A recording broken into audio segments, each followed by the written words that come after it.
The live TV, सच सबसे आगे। नमस्कार, आप देख रहे हैं द लाइव टीवी और मैं हूं आपके साथ मुनमुन रहमान।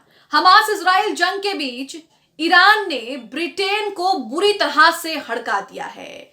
हमास इजराइल जंग के बीच ईरान और ब्रिटेन के मंत्रियों के बीच फोन पर बातचीत हुई है, जिसमें कहा जा रहा है कि लाल सागर और दूसरे मुद्दों को लेकर बातचीत हो रही है। लाल सागर जो हॉट टॉपिक बना हुआ है, क्योंकि यमन के हूतियों ने लाल सागर में तहलका मचा रखा है और उससे अमेरिका, इजराइल और जो मित्र राष्ट्र हैं इजराइल के, उन्हें बहुत दिक्कतों का सामना करना पड़ रहा है, जिसे लेकर ब्रिटेन के मंत्री ईरान के विदेश मंत्री के सामने इस मुद्दे को रख रहे थे। लेकिन ईरान के विदेश मंत्री ने फोन पर ही ब्रिटेन के मंत्री को बुरी तरह से हड़का दिया। साथ में यह भी कहा कि जिस तरह से गाजा में मासूम बच्चों की जान ले रहा है इजराइल, उसकी अनुमति देना, उसका समर्थन करना बेहद निंदनीय है। दोनों के बीच फोन पर क्या बातचीत हुई है, किन मुद्दों पर बातचीत हुई है, ईरान के विदेश मंत्री ने ब्रिटेन के मंत्री को किस तरह से हड़काया है और उन्हें किस तरह से आईना दिखाया है, ये आपको बताएंगे। आप अपनी स्क्रीन पर आर्या का ट्वीट देख रहे हैं। आर्या ने यहाँ पर जानकारी दी है और लिखा है,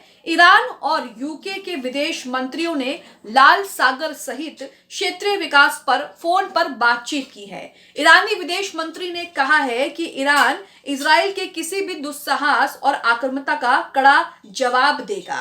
कथित रिपोर्टें ये भी फैल रही हैं कि ब्रिटेन यमन में ठिकानों पर हमले में अमेरिका और यूरोपीय संघ के एक देश के साथ शामिल होने की योजना बना रहा है। तो आप यहाँ देख रहे हैं कि ब्रिटेन, यूरोप और अमेरिका, ये तीन ही देश जो हैं ये इजराइल के समर्थन में है। शुरू से ब्रिटेन और यूरोपियंस जो हैं वो शुरू से इजराइल के समर्थन में रहे हैं और अमेरिकन्स भी जो है वो इजराइल के समर्थन में रहे हैं। तो यहाँ पर आप देख रहे हैं कि किस तरह से लाल सागर में जो हूतियों ने किया हुआ है, लाल सागर में जिस तरह से उन्होंने इजराइल और इजराइल के राष्ट्र मित्रों की जहाजों पर आने जाने पर पाबंदी लगा रखी है, उससे कितनी बड़ी दिक्कत हो रही है और तमाम लोग जो हैं वो अब किस तरह से झुकने को तैयार हो गए हैं या फिर झुकने पर मजबूर हो गए हैं। अब यहाँ पर दोनों के बीच क्या बातचीत हुई है ये भी आपको बताएंगे। इससे पहले आप अपनी स्क्रीन पर ईरान ऑब्जर्वर का ट्वीट देखिए, जिसमें एक फोटो शेयर की गई है और यहाँ पर लिखा है कि यमन में लामबंदी हो चुकी है, यानी कि यमन में युद्ध के लिए सेनाएं तैयार की जा रही हैं। नीचे लिखा है, यमनी जनजातियों ने अमेरिकी आक्रामकता का मुकाबला करने के लिए लामबंदी का आह्वान किया है। लामबंदी यानी कि युद्ध के लिए सेना तैयार करना या फिर युद्ध में सेना को भेजना, इसका मतलब होता है। पश्चिमी देशों के हमले की स्थिति में असरुल्ला के मिसाइल फोर्स को हाई अलर्ट पर रखा गया है। वो मध्य पूर्व में अमेरिकी ठिकानों को नष्ट करना चाहते हैं। तस्वीर आप देख सकते हैं कि किस तरह से सभी को हाई अलर्ट पर रखा गया है। इसी के साथ आपको बता दूं कि दोनों के बीच बातचीत क्या हुई है। न्यूज नेशन का आर्टिकल आपके सामने है। इस न्यूज नेशन के आर्टिकल से समझेंगे कि ईरान के विदेश मंत्री ने ब्रिटेन के विदेश मंत्री को किस तरह से फोन पर ही हड़काया है और क्या उन्हें कुछ कहा है। यहां पर लिखा है, ईरान और ब्रिटेन ने लाल सागर तनाव पर चर्चा की है। ईरान के विदेश मंत्री हुसैन अमीर अब्दुल्लायान और उनके ब्रिटिश समकक्ष डेविड कैमरन ने लाल सागर में बढ़ते तनाव के साथ साथ गाजा में संघर्ष पर विचारों का आदान प्रदान किया, यानी कि दोनों ने इस पूरे मुद्दे को लेकर बातचीत की। ईरानी विदेश मंत्रालय के बयान के अनुसार रविवार को फोन पर बातचीत में अमीर अब्दुल्लायान ने अमेरिका और कुछ पश्चिमी देशों पर दोहरे मानदंड अपनाने का आरोप लगाया है। यहां पर तल्खी जो है यहीं से शुरू हो जाती है। दोनों के बीच रविवार को फोन पर बातचीत होती है। लाल सागर और गाजा में जिस तरह से नरसंहार चल रहा है, इन मुद्दों को लेकर विचार जो है वो विचारों का आदान प्रदान होता है। और इसी बीच ईरानी विदेश मंत्री ने यहां पर साफ साफ कह दिया है कि अमेरिका और कुछ पश्चिमी देशों पर दोहरे मापदंड अपनाने का आरोप उन्होंने यहां लगाया है। उन्होंने आगे ये भी कहा है कि इजराइल को गाजा में महिलाओं और बच्चों को मारने और क्षेत्र को आग लगाने की अनुमति देना गलत है। समाचार एजेंसी शिन्हुआ की रिपोर्ट के अनुसार ईरानी राजनयिक ने 80 दिनों में गाजा पर इजराइल के हमलों पर कुछ पश्चिमी सरकारों की चुप्पी की भी निंदा की है। अमीर अब्दुल्लायान ने ब्रिटेन से क्षेत्रीय विकास और द्विपक्षीय संबंधों के प्रति यथार्थवादी और रचनात्मक दृष्टिकोण अपनाने का भी आग्रह किया है। तो यहाँ आप देख रहे हैं कि ईरानी विदेश मंत्री ने फोन पर ही यूके के विदेश मंत्री को किस तरह से हड़का दिया और उनकी सारी हेकड़ी निकाल दी। यहाँ साफ साफ कहा कि किस तरह से गाजा में जो अनुमति दी जा रही है, जो समर्थन किया जा रहा है इजराइल का, जो गाजा में वो नरसंहार कर रहा है महिलाओं बच्चों का, वो बिल्कुल गलत है और निंदनीय है। इसी के साथ इस आर्टिकल में आगे लिखा है, इस बीच कैमरन ने फिलिस्तीन और लाल सागर के घटनाक्रम पर अपने देश के विचार व्यक्त किए और ईरान से इजराइल हमास संघर्ष को बढ़ने से रोकने और क्षेत्र में समुद्री सुरक्षा सुनिश्चित करने में मदद करने का आग्रह किया है। यानी कि हालत ये हो गई है कि इन सबको अब ईरान से मदद मांगनी पड़ रही है ताकि लाल सागर में इनके जहाज जो है वो आवाजाही कर सके, चाहे वो अमेरिका हो या फिर अब ब्रिटेन हो। सोशल मीडिया प्लेटफॉर्म एक्स पर एक पोस्ट में कैमरन ने कहा कि उन्होंने लाल सागर में हौती हमलों के बारे में अमीर अब्दुल्लान से बात की, यानी कि ईरान के विदेश मंत्री से बात की। इसमें उन्होंने कहा कि इससे निर्दोष लोगों की जान और वैश्विक अर्थव्यवस्था को खतरा है।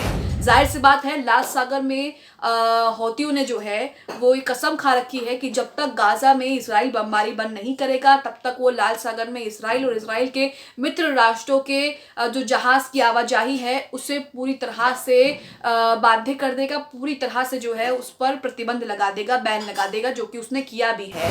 कहा जा रहा है कि बड़ी बड़ी शिपिंग कंपनियां जो है अपने जहाज वहां पर उतारने से डर रही हैं। कई ऐसे जहाज हैं जिन्हें बहुत ज्यादा घूम कर जाना पड़ रहा है, जिसकी वजह से जाहिर सी बात है कि किराया जो है वो ज्यादा लग रहा है और उस पर खर्च ज्यादा आ रहा है, जिससे दुनिया में जो है वो महंगाई बढ़ने की आशंका जताई जा रही है। दुनिया की अर्थव्यवस्था पर जो है इससे असर पड़ेगा, क्योंकि लाल सागर से जो जहाज आते जाते हैं, जब लाल सागर बंद कर दिया जाएगा तो ऐसे में उन देशों पर भी असर पड़ेगा जिनके जहाजों के आने जाने पर पाबंदी लगाई गई है। साथ ही जो बाकी जहाज हैं वो भी बहुत ज्यादा घूम कर जा रहे हैं, जिसकी वजह से उन्हें जो है किराए पर ज्यादा खर्च करना पड़ रहा है और इससे जो है हर चीज की लागत भी बढ़ जाएगी। आगे लिखा है, कैमरन ने कहा कि उन्होंने ये स्पष्ट कर दिया है कि हौतीस का लंबे समय से समर्थन मिलने के कारण ईरान इन हमलों को रोकने की जिम्मेदारी लेता है।